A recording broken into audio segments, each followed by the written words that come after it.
इच्छा और द्वेष ये जिसके हृदय में रहते हैं, भगवान के समीप रहने पर भी उन्हें नहीं देख पाता है।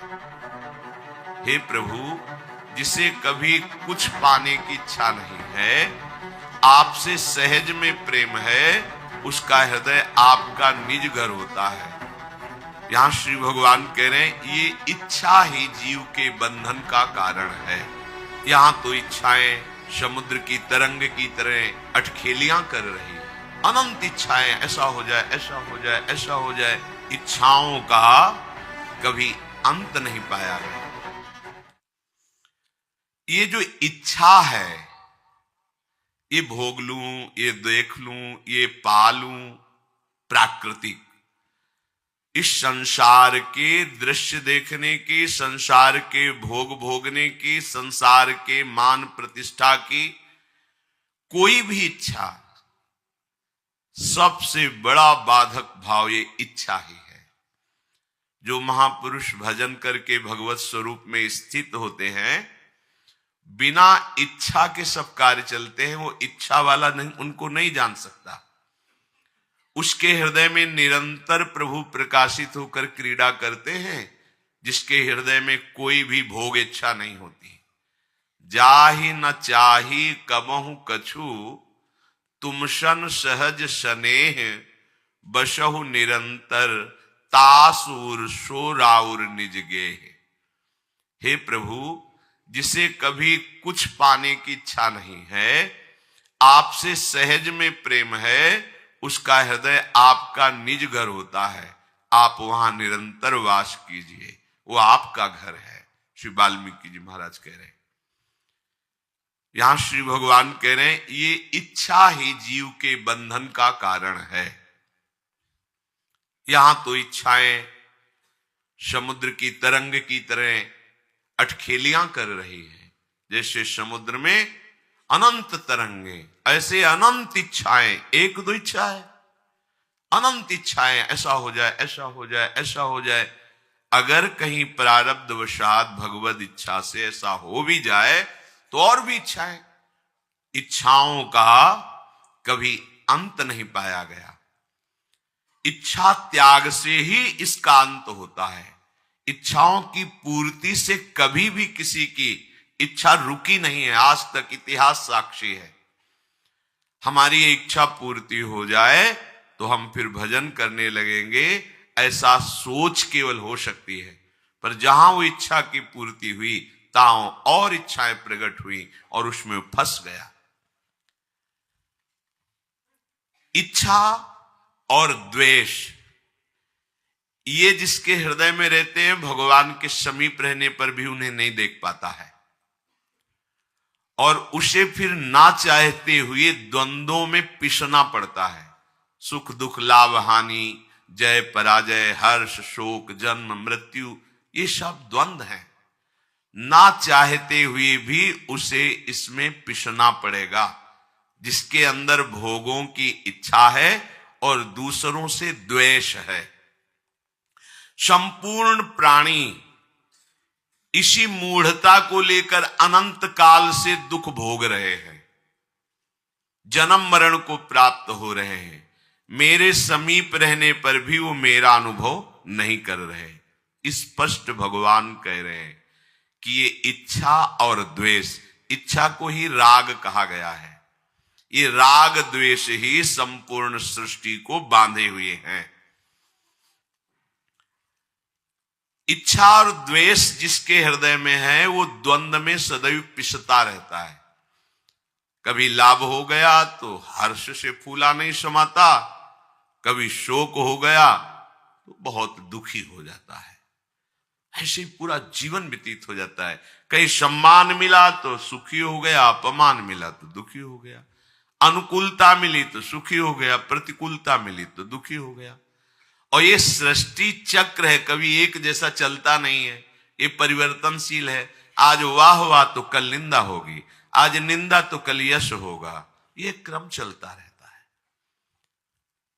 जो इच्छा और द्वेष को स्वीकार किए हुए, उसे ना स्वीकारती होने पर भी द्वंद्वों में उसे पिसना पड़ेगा। ये द्वंद्व से फिर चैन से नहीं रहने देंगे। भगवान से बिल्कुल विमुख किए हुए ये इच्छा द्वेष उसे संसार में ही विचरण कराते हैं। इसीलिए उसका बार बार जन्म होता है, बार बार मरण होता है। ये जन्म मरण कैसे होता है? इच्छा द्वेष से, राग और द्वेष से। ये भारी दुख कब तक मिलते रहेंगे? जब तक ये इच्छा और द्वेष रहेगा। देख लो, हमारा हृदय इसी से भरा हुआ है। जहां हमारी इच्छा की पूर्ति होती है वहां राग हो गया, अनुकूलता हो गई, प्रियता हो गई। और जहां हमारी इच्छा के विरुद्ध हुआ वहां द्वेष हो गया, प्रतिकूलता हो गई, नफरत हो गई, लड़ाई झगड़ा हो गया।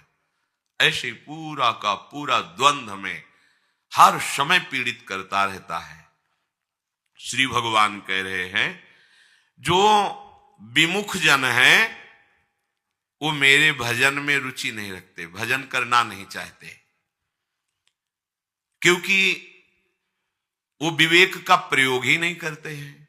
सबके अंदर विवेक है। देखो, कुछ भी गलत करने के लिए जब आप कदम उठाएंगे तो अंदर जलन होगी और आपको कोई कहेगा मत करो, ये गलत है, वो विवेक है कह रहा है।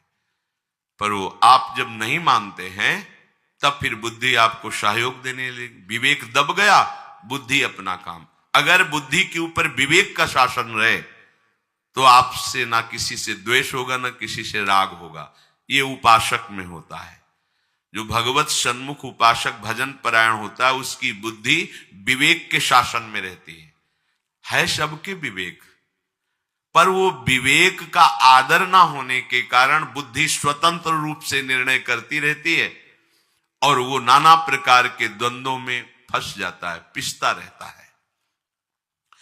मनुष्य की प्रवृत्ति और निवृत्ति पशु पक्षियों की तरह नहीं होनी चाहिए, विवेक से होनी चाहिए। पशुओं को भोग दिखाई दिया, टूट पड़े, परिणाम क्या है? कोई मतलब नहीं।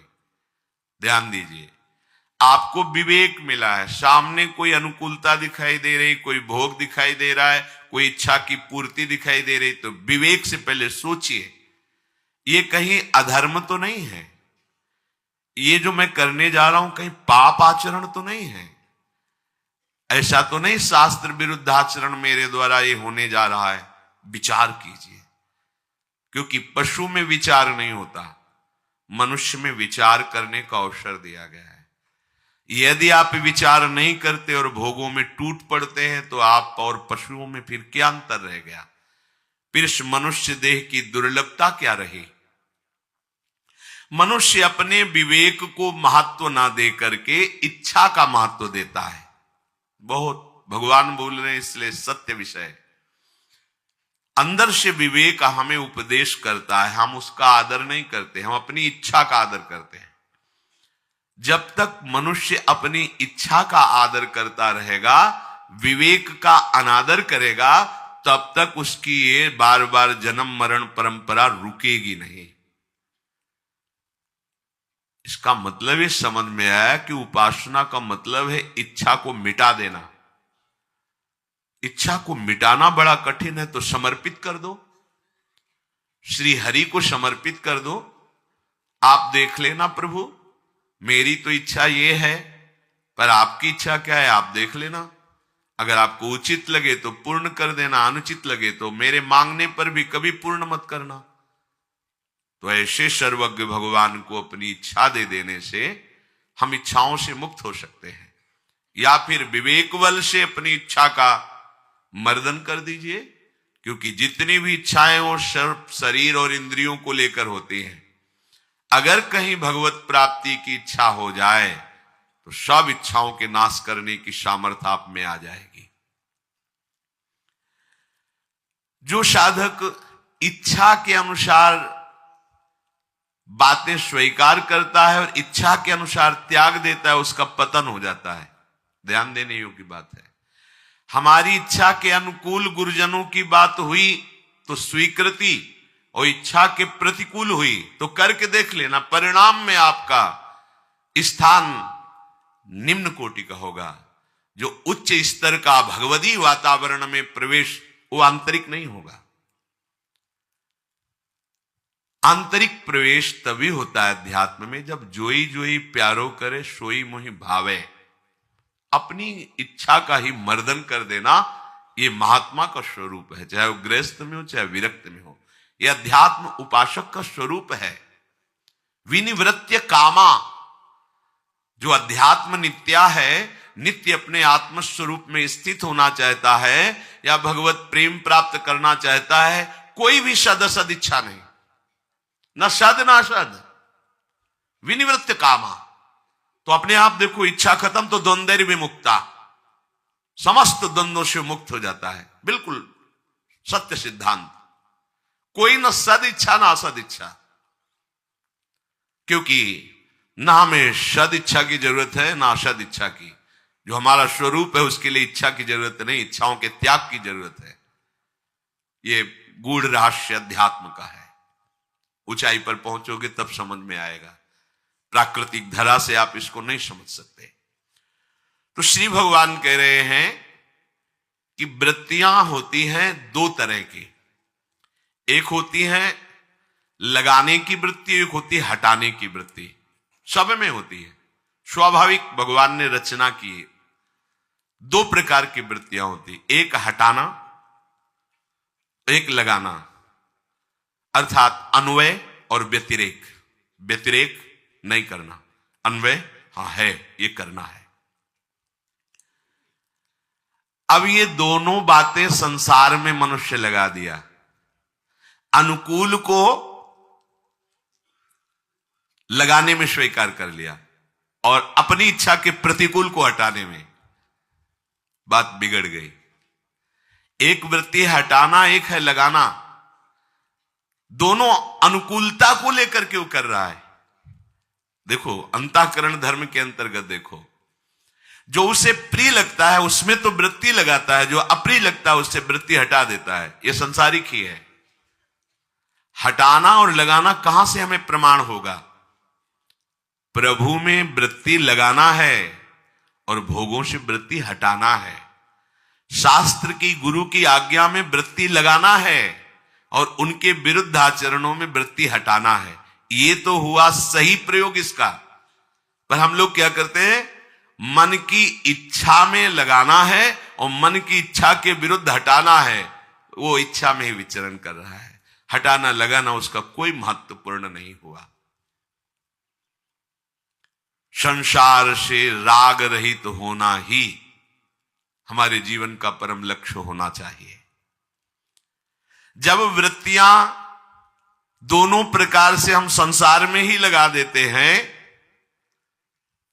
तो हमारे अंदर द्वंद्व प्रकट हो जाते हैं और इन्हीं द्वंद्वों में हम बहुत काल से पिसते चले आ रहे हैं। और यदि हम ऐसा प्रयोग करें हटाने लगाने का कि बार बार हमें नाम जप करना है और नाम से जो वृत्ति विषय भोगों की आदि आदि संसार की नाम से हटाती, हमें उसको हटाना है, तो बहुत जल्दी संसार से वैराग्य और भगवान से प्रेम और अपने स्वरूप का बोध प्राप्त हो जाए। भटकने की जरूरत नहीं, ध्यान दीजिए। यदि हम हटाने की वृत्ति और लगाने की वृत्ति दोनों इच्छा के अनुसार रखेंगे तो संसार ही हाथ लगेगा। और यदि हम लक्ष्य पे रखेंगे, लक्ष्य है हमारे श्यामा श्याम, इनका नाम, इनके रूप, इनकी लीला, इनके धाम में वृत्ति लगाना है और जो भोग, जो व्यक्ति, जो विषय, जो दृश्य इनसे हमें हटा दे उससे वृत्ति हटाना है। बहुत जल्दी हमें संसार से वैराग्य, आराध्य देव से प्रेम और स्वरूप का ज्ञान, तीनों एक साथ होते हैं। जैसे जैसे आपका चिंतन बढ़ता जाएगा वैसे वैसे स्वरूप का बोध और भगवान की झांकी आंखों में आने लगती है। तभी प्रीति होती है, विकलता बढ़ती है और संसार की निस्सारता उसके अनुभव में आने लगती है। सार इसमें केवल श्री भगवान है, अन्यथा कुछ नहीं है। जब हम राग का पोषण करते हैं तभी द्वेष की गुंजाइश होती है। द्वेष की कोई अलग से सत्ता नहीं है। हम जिस व्यक्ति से, वस्तु से, भोग से राग करते हैं, इच्छा करके भोगते हैं, और जब वो हमारे अनुकूल नहीं होता तो हमें द्वेष हो जाता है। द्वेष की अलग कोई सत्ता नहीं है, वो राग से ही प्रकट होता है। पहले राग होता है, फिर द्वेष होता है। अगर राग ना हो तो किसी से द्वेष होगा ही नहीं। इसीलिए जो भगवत प्रेमी महात्मा है उन्हें अजात शत्रु कहा गया है। हरिवंश नाम लीन जे अजात शत्रु ते सदा, प्रपंच दंभ आदि दे तहां कछु न पेखे। जो निरंतर नाम रूप में डूबे हुए हैं उनका किसी से राग ही नहीं, इसलिए किसी से द्वेष नहीं। तो वो क्या हुए? अजात शत्रु, अर्थात त्रिभुवन में कोई भी एक भी शत्रु उनका नहीं होता, जो भगवत प्रेमी महात्मा होते हैं। जब हमारा राग द्वेष का रूप धारण कर लेता है तो बड़ी हिंसात्मक वृत्तियां जागृत होती है। प्रायः इसी में सब विचरण करते हैं। हमने तुम्हें इतना प्यार दिया, इतना दुलार दिया, और तुम हमारे प्रतिकूल हो गए। राग अब द्वेष में देख लो, आंख खोल के देख लो, संसार में यही हो रहा है। इतना वो पाप रत हो जाता है कि कोई गुंजाइश ही नहीं रह जाती उसके कल्याण की, मंगल की। एकदम घोर अपवित्र हृदय हो जाता है। फिर ऐसे लोग संतों को, भगवान को, शास्त्रों को जो मन में आया सो बोलते, क्योंकि मलिनताकरण है। फिर भगवान की तरफ चलने का अवसर ही माया नहीं देती। पूज्य पंडित गया प्रसाद जी महाराज के वचन अपने लाला की तरफ इशारा करके कहते कि अगर इन्होंने तुम्हें भजन का समय दे दिया है ना, तो इनसे कुछ मत मांगना, इनके पास इससे बढ़कर देने के लिए कुछ नहीं।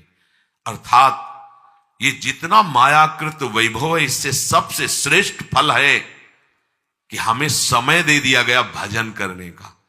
नहीं तो माया भजन करने का समय ही नहीं देती। अगर समय दे दिया गया तो अब बर्बाद मत करो, कोई इच्छा मत रखो, अपने जीवन को अपने हाथ में मत रखो प्यारे। मान लो, अपने जीवन को समर्पित कर दो। आप जैसे चलाओ वैसे चलूंगा, जैसे रखो वैसे रहूंगा। साधना का फल यही है। अस्तित्व मिटा देना, पर बलिहारी भगवान की माया की कि वो हम वृत्ति, मेरे पास सारी सुविधा है, मैं अधीन नहीं हो सकता, वही सुविधा उसकी दुर्गति का एक दिन कारण बनेगी। जिसने समस्त सुविधाओं का त्याग करके एकमात्र भगवान का आश्रय ले लिया अंदर से, वही इस माया पर विजय प्राप्त करता है। कहीं भी अन्य आश्रय प्रभु के सिवा, कहीं किंचन मात्र भरोसा, वो जाकर के तुम्हें ऊंचाई से फिसला के नीचे खड़ा कर देगा। कभी कभी ऐसे लोगों को सत्संग की बातें भी भगवान कृपा करके सुनने का अवसर देते हैं, शास्त्र पढ़ने का भी अवसर देते हैं, अच्छी बातों पर विचार करने का भी अवसर देते हैं। पर उनके मन में राग होता है भोगों का। अहम की वृत्ति इतनी गहरी बैठी होती है कि वो इन बातों को पढ़कर सुनकर भी हृदय में बिल्कुल नहीं धारण कर सकते। वो करेंगे मनमानी ही, वो अपनी अनुकूलता के अनुसार ही करेंगे। और जब तक ये अनुकूलता प्रतिकूलता है तो इसी का नाम द्वंद्व है। द्वंद्व है तो राग है, इच्छा है, इच्छा है तो देहाभिमान है, देहाभिमान है तो हाथ कुछ नहीं लगा अभी तक।